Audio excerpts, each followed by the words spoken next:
Mulheres no plano de Deus, a queda. Espelho, espelho meu, existe alguém mais bela do que eu? As palavras clássicas do conto de fadas Branca de Neve tipificam o auge da vaidade.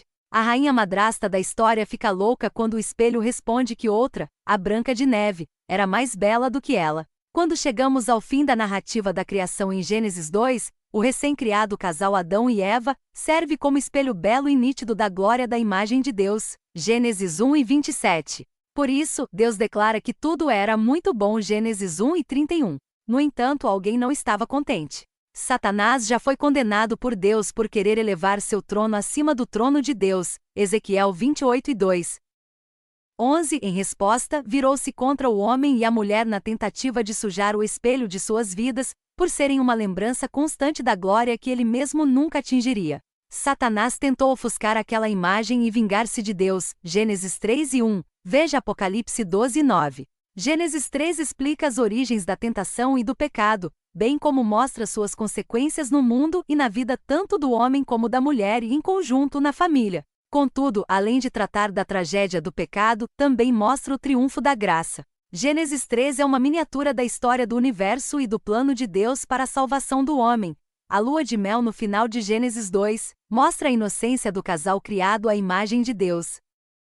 Com isso, o palco está preparado para o ataque da serpente que detestava aquela imagem. O texto nos instrui em muitos níveis, mas nosso foco será no impacto que a queda teve no plano divino para a humanidade e especificamente para a vida da mulher. Também traçaremos o ciclo de vida e morte da tentação e suas consequências em nossas vidas. Além de tudo mais, temos de reconhecer que quando você se casa com alguém, você e seu cônjuge começam a sofrer mudanças profundas e não há como saber de antemão quais serão essas mudanças. E ao contrário do que alguns pastores e terapeutas contemporâneos têm sugerido, de que as mudanças entre duas pessoas ao longo dos anos servem como justificativa para a separação, divórcio e recasamento, é justamente o compromisso da aliança conjugal que dá liberdade e segurança para que essas mudanças aconteçam num contexto de amor incondicional.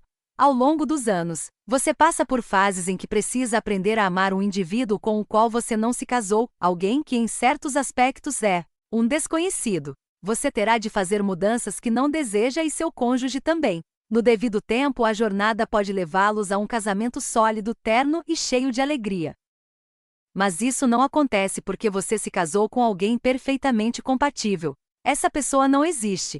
Vamos acompanhar a história da humanidade em seu triste afastamento do Deus triuno e como isso afetou cada um em seus respectivos papéis, para depois encontrar soluções na graça do Evangelho de Cristo no próximo capítulo. 1.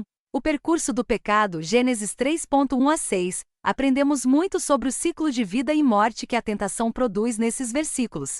Como o Novo Testamento nos lembra, não somos, e não devemos ser, ignorantes às estratégias de Satanás, que visam corromper a imagem de Deus refletida em nós. Segundo Coríntios 2:11, a triste história da tentação e subsequente queda da raça humana em Gênesis 3 fornece uma prévia de coisas piores por vir. A natureza humana logo se manifesta. Provérbios 27:20 observa: o inferno e o abismo nunca se fartam e os olhos do homem nunca se satisfazem. Para acentuar o fato da nossa triste realidade, o relato de Gênesis mostra como, mesmo no paraíso, o homem não estava contente. A história serve como miniatura do enredo humano até hoje. A natureza humana está sempre insatisfeita, descontente, sempre em busca de algo maior e melhor. No caso dos papéis de homem e mulher, a história também comprova que tanto o homem quanto a mulher vivem suas vidas como pecadores em constante competição e conflito, algo bem diferente do propósito pelo qual foram criados. Gênesis 13:16, a dúvida da palavra de Deus. Mas a serpente, mais sagaz que todos os animais selváticos que o Senhor Deus tinha feito, disse à mulher: é assim que Deus disse: não comereis de toda a árvore do jardim? Respondeu-lhe a mulher: do fruto das árvores do jardim podemos comer, mas do fruto da árvore que está no meio do jardim, disse Deus, dele não comereis, nem tocareis nele, para que não morrais. Gênesis 3. 1-3. O primeiro passo no percurso da tentação é a dúvida quanto ao caráter e à palavra de Deus. Satanás sutilmente subverte a ordem divina de liderança masculina e auxílio feminino quando aborda a mulher, e não o homem. Afinal, Ela não era criada quando Deus deu suas ordens para Adão sobre sua gerência do jardim, Gênesis 2:16 e 17. Sabemos que sua abordagem foi uma desvirtuação calculada do plano de Deus para a liderança de Adão no relacionamento.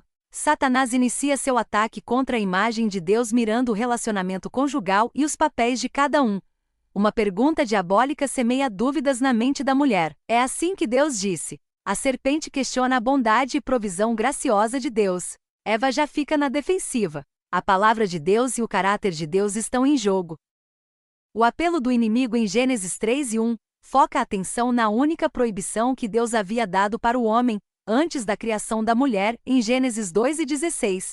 Deus havia liberado tudo no jardim para o casal comer livremente. Havia somente uma restrição: o fruto da árvore do conhecimento do bem e do mal. Satanás aproveita a oportunidade, aborda a mulher, provavelmente na presença do homem, conforme veremos no versículo 6, e coloca sua lente de aumento sobre a proibição, não a permissão. É assim que Deus disse: não comereis de árvore do jardim? Nessa altura, Eva encontra-se em uma situação incômoda e difícil. Foi um ataque sutil e desleal por parte de Satanás que enfrenta a mulher, e não o marido que havia recebido as ordens diretamente de Deus. Ao mesmo tempo, como auxiliadora idônea, seu papel era de apoiar o marido, não tomar a frente dele na guarda do jardim e da palavra de Deus. Uma resposta ideal teria sido: serpente, quanto a isso você terá de conversar com meu marido. Por minha parte, só sei que Deus é bom e sua palavra traz vida. Afaste-se de mim.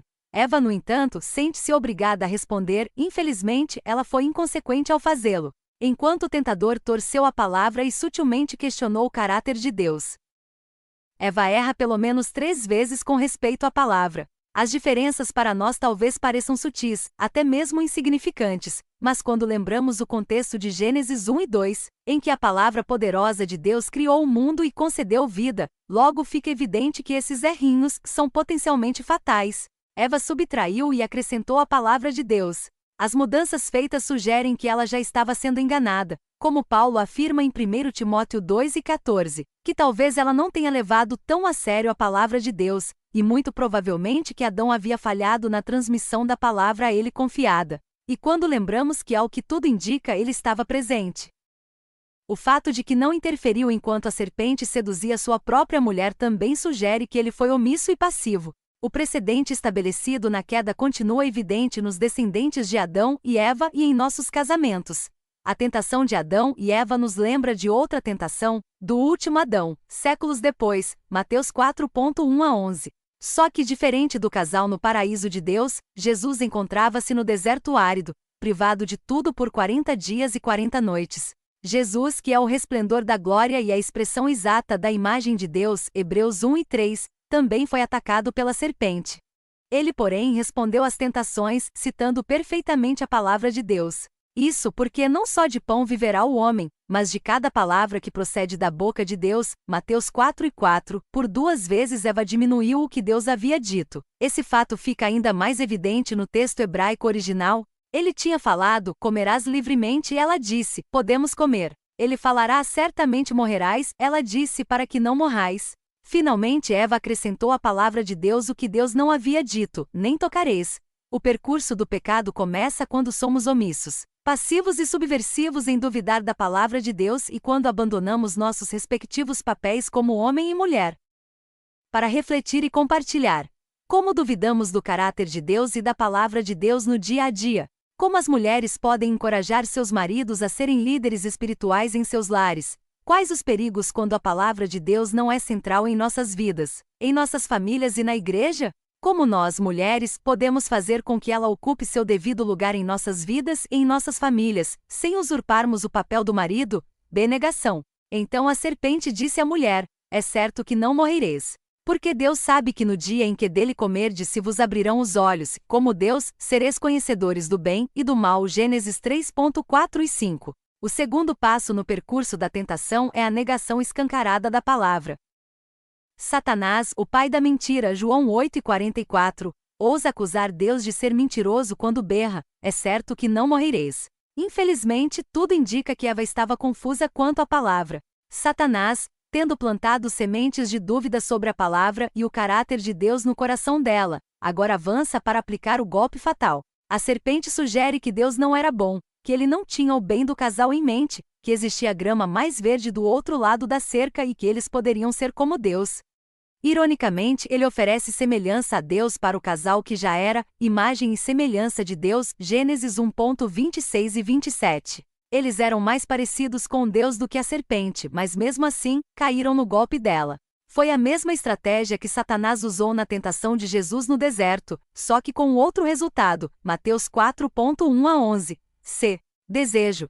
Vendo a mulher que a árvore era boa para se comer, agradável aos olhos, e árvore desejável para dar entendimento, tomou-lhe do fruto e comeu, e deu também ao marido, e ele comeu. Gênesis 13:6. Logo vem o terceiro e último passo no percurso do pecado, o golpe fatal. Satanás tinha feito seu trabalho sujo. As sementes de dúvida e negação encontraram solo fértil no desejo da mulher, culminando em rebeldia. Observe a sequência rápida dos eventos seguintes e o desenrolar do desejo desenfreado. A isca da cobiça levou ambos até esse ponto, e eles não resistiram. Em todo o percurso da tentação, ficamos a perguntar onde estava Adão? A resposta está no final do versículo 6. Uma tradução literal do final do versículo diz que ela tomou-lhe do fruto e comeu, deu também ao marido com ela e ele comeu. É possível que a frase com ela simplesmente se refira ao fato de que o homem estava com ela no jardim em algum lugar. No entanto, esse fato era óbvio, e talvez explique por que algumas versões não traduzem a frase. Contudo, a rapidez na sequência dos verbos e a leitura natural da narrativa sugerem que Adão estava bem próximo, possivelmente ao lado dela, quando tudo aconteceu.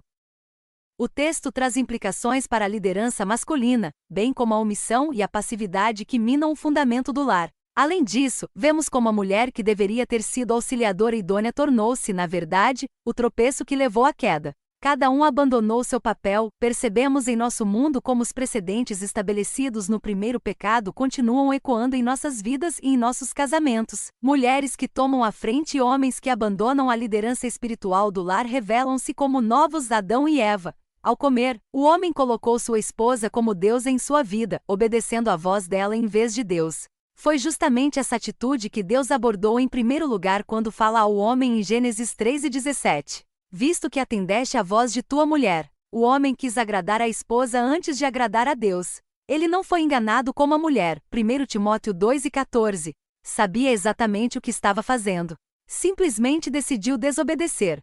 Quanto à mulher, foi a cobiça que a levou a tomar a frente e derrubar as ordens de Deus e do próprio marido. Quando a serpente deu bote no casal, quando injetou o veneno do pecado nas veias da raça humana, todos nós caímos. Romanos 5:12 a 19. A imagem de Deus refletida no espelho do casal ficou embaçada, corrompida e distorcida. A tragédia do pecado fez com que a vida nunca mais fosse a mesma. Fomos mergulhados nas trevas do pecado, para refletir e compartilhar. Em quais sentidos a observação de Provérbios 27:20 aplica-se na vida da mulher? O inferno e o abismo nunca se fartam, e os olhos do homem, ou da mulher, nunca se satisfazem. O reformador João Calvino disse que o coração humano é uma fábrica perpétua de ídolos. Quais são os ídolos no seu coração? Ezequiel 14:1 a 11, que criam desejos que culminam em conflitos e desastre. Veja também Tiago 4:1 a 5:2.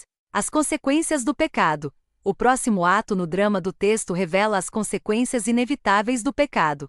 Sabemos que pecado é ruim, mas nem sempre entendemos o quanto ele é devastador. Precisamos permitir que as consequências horríveis do pecado sejam sentidas enquanto estudamos esse parágrafo. Temos que odiar o pecado e seus resultados trágicos. A vergonha. Abriram-se então os olhos de ambos, e percebendo que estavam nus, coseram folhas de figueira e fizeram cintas para si. Gênesis 3:7. Os olhos do casal se abriram. Viram sua nudez. Só que agora tem o sentimento de culpa e vergonha. Não mais uma nudez inocente, sem vestígio de vergonha. Gênesis 2:25. Agora era uma nudez vergonhosa. Eles sentem-se expostos. Foi-se a sua inocência e a autenticidade do seu relacionamento. Sentiram-se sujos, cobertos com a poluição do seu próprio pecado. Bem, religiosidade. Note a resposta do casal diante da sua imundícia. Tentam se cobrir. Procuram esconder sua vergonha com folhas de figueira arrancadas de uma árvore qualquer. Esse foi o primeiro ato religioso no mundo. Não foi suficiente, pois não havia derramamento de sangue nem morte. Hebreus 9:22, religião do latim, religare, ou seja, a tentativa de religar-se a Deus. representa o esforço do homem para reatar-se com Deus, cobrir seu pecado, apagar sua vergonha, tirar sua culpa. Atos religiosos são tentativas fúteis feitas conforme a vontade do homem, e não de Deus, na tentativa de apaziguar sua culpa. Alguns negam a existência de um Deus para quem terão de prestar contas. Outros se escondem por trás da ideia de forças cósmicas impessoais que não reconhecem a existência de pecado. Alguns usam a ciência para evitar a prestação de contas a um Deus Criador. Ainda outros tentam compensar o seu pecado por meio de boas obras e ritos religiosos, procurando desesperadamente tirar as manchas do pecado da sua alma. E outros se ferem a si mesmos na tentativa de extirpar o sentimento de culpa. No entanto, a podridão do pecado nunca pode ser remediada pelo esforço humano. Medo. Quando ouviram a voz do Senhor Deus que andava no jardim pela viração do dia, esconderam-se da presença do Senhor Deus, o homem e sua mulher, por entre as árvores do jardim, e chamou o Senhor Deus ao homem e lhe perguntou: Onde estás? Ele respondeu: Ouvi a tua voz no jardim, e porque estava nu, tive medo e me escondi. Gênesis 3, 8-10. Então aconteceu algo assustador para o casal. O próprio Deus desceu para o jardim para passear com seus filhos, mas eles haviam sumido. A imagem de Deus, feita para ser vista e para espelhar e espalhar a glória de Deus, estava escondendo-se atrás das árvores e dos arbustos do jardim. A criatura fugiu do Criador. Deus nos criou com o propósito de sermos reflexos vivos de quem Ele é. Mas o espelho ficou sujo. A comunhão virou corrupção. A amizade se tornou em medo. A luz de suas vidas transformou-se em trevas. Note a cumplicidade do casal. Esconderam-se da presença do Senhor Deus, o homem e sua mulher. O casal que Deus criará para juntos refletirem sua glória, agora juntos fogem da sua presença. Então, Deus chama o homem. Mais uma vez o texto revela a responsabilidade de liderança masculina. Deus havia dado as ordens do jardim para o homem antes de criar Eva. Agora ele chama o homem: Onde estás? Há evidência aqui da graça de Deus, não somente na pergunta feita, mas em todo o diálogo travado entre Deus e o homem. Isso, porque Deus já havia declarado a morte certa de quem comesse da árvore do conhecimento do bem e do mal. Por ser onisciente, Deus não precisava dialogar com o homem, muito menos com o casal, mas o fato de perguntar a Adão já abre uma porta de esperança e de arrependimento. As perguntas que Deus faz para pessoas nas Escrituras não são feitas porque Ele não sabe a resposta. São feitas para estimular compreensão em nós sobre o que precisamos saber. Aquele clamor: Onde estás? Continua ecoando pelos corredores do tempo até nós. A Bíblia ensina que é Deus quem busca o homem, e não o contrário. Romanos 3, 9-20. Nós o amamos porque primeiro ele nos amou. 1 João 4:19. Note a resposta reveladora de Adão. Apesar de ter se coberto com folhas de figueira, ele responde: porque estava nu, tive medo e me escondi. Apesar das folhas de figueira, ele ainda se sentia nu. A religião própria e o esforço humano para cobrir a nudez vergonhosa do pecado eram fajutos. Adão e Eva ainda estavam expostos diante dos olhos para quem precisavam prestar contas. Uma das maiores tragédias do pecado é o medo do Criador que ele causa em nós. Rompeu-se a comunhão. Corrompeu-se a adoração. Em seu lugar ficava o medo da justa e santa ira de Deus que precisa cair sobre toda a iniquidade. Romanos 1:18. Como caímos quando Adão e Eva comeram aquele fruto proibido, para refletir e compartilhar. Leia Hebreus 4:12-16. Em que sentido continuamos nus diante de Deus e de sua palavra? Qual é a solução para isso à luz desse texto? Onde você encontra graça nas perguntas de Deus para o homem? Como isso deve nos dar esperança? A conflito conjugal, culpa. Perguntou-lhe Deus: Quem te fez saber que estavas nu? Comeste da árvore de que te ordenei que não comesses? Então disse o homem: A mulher que me deste por esposa, ela me deu da árvore, e eu comi. Disse o Senhor Deus à mulher: Que é isso que fizeste? Respondeu a mulher: A serpente me enganou, e eu comi. Gênesis 3:11-13. Além da cumplicidade na fuga e da vergonha da nudez, percebemos outras consequências horríveis do pecado na vida conjugal. Deus continua sua interrogação, primeiro de Adão, depois de Eva, sempre visando a confissão do pecado, o arrependimento verdadeiro e a restauração do relacionamento. Nas palavras de Provérbios 28:13, o que encobre as suas transgressões jamais prosperará, mas o que as confessa e deixa, alcançará misericórdia. Veja 1 João 1:9. Infelizmente, ambos desperdiçaram essa oportunidade de confessar, deixar o pecado e clamar por misericórdia. Em vez disso, tentaram mais uma vez encobrir sua transgressão. Nessa hora o casal já começa a colher o fruto podre do seu pecado justamente no relacionamento a dois, feito para ser um reflexo da glória do amor, da comunhão, da unidade e da fidelidade da própria Trindade. Agora a raiz do pecado se manifesta egocentrismo, em contraste com a vida outrocêntrica, que é a vida do último Adão, Jesus, Marcos 10:45. A partir desse momento é cada um por si, veja Tiago 4:1-4. Aqui encontramos conflito conjugal do pior tipo. Em vez de admitir sua culpa, passividade, idolatria, desobediência e rebeldia, Adão continua descendo a escada para o porão do pecado, tentando transferir a culpa para Eva e no fim para Deus. A mulher que tu me deste. Todo mundo estava errado, menos ele. Imagine como Eva deve ter se sentido quando aquele que Deus lhe deu como provedor, protetor e pastor. Veja Efésios 5:25-33. Agora a condena a uma morte fulminante diante de Deus.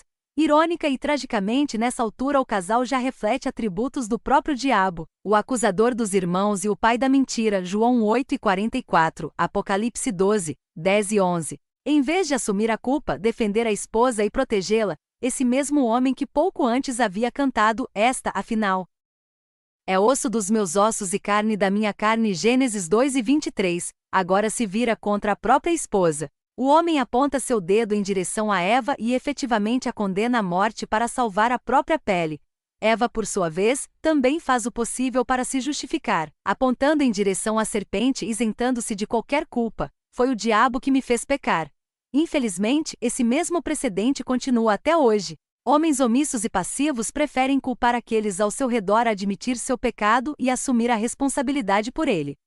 Expõem suas esposas e suas famílias à tragédia do pecado e das suas consequências em vez de serem os protetores do lar. Mulheres que contribuem para a destruição de seus lares, Provérbios 14:1, apontam em outras direções para não assumir sua culpa. Enquanto o primeiro Adão apontou seu dedo para acusar a Eva, o último Adão estendeu seus braços no Calvário para perdoar a igreja. O primeiro culpado transferiu a culpa para a esposa. O último, inocente, assumiu a culpa da igreja. O primeiro Adão tentou se salvar ao condenar a esposa a uma morte fulminante. O último Adão entregou sua vida para que nós não fossemos condenados.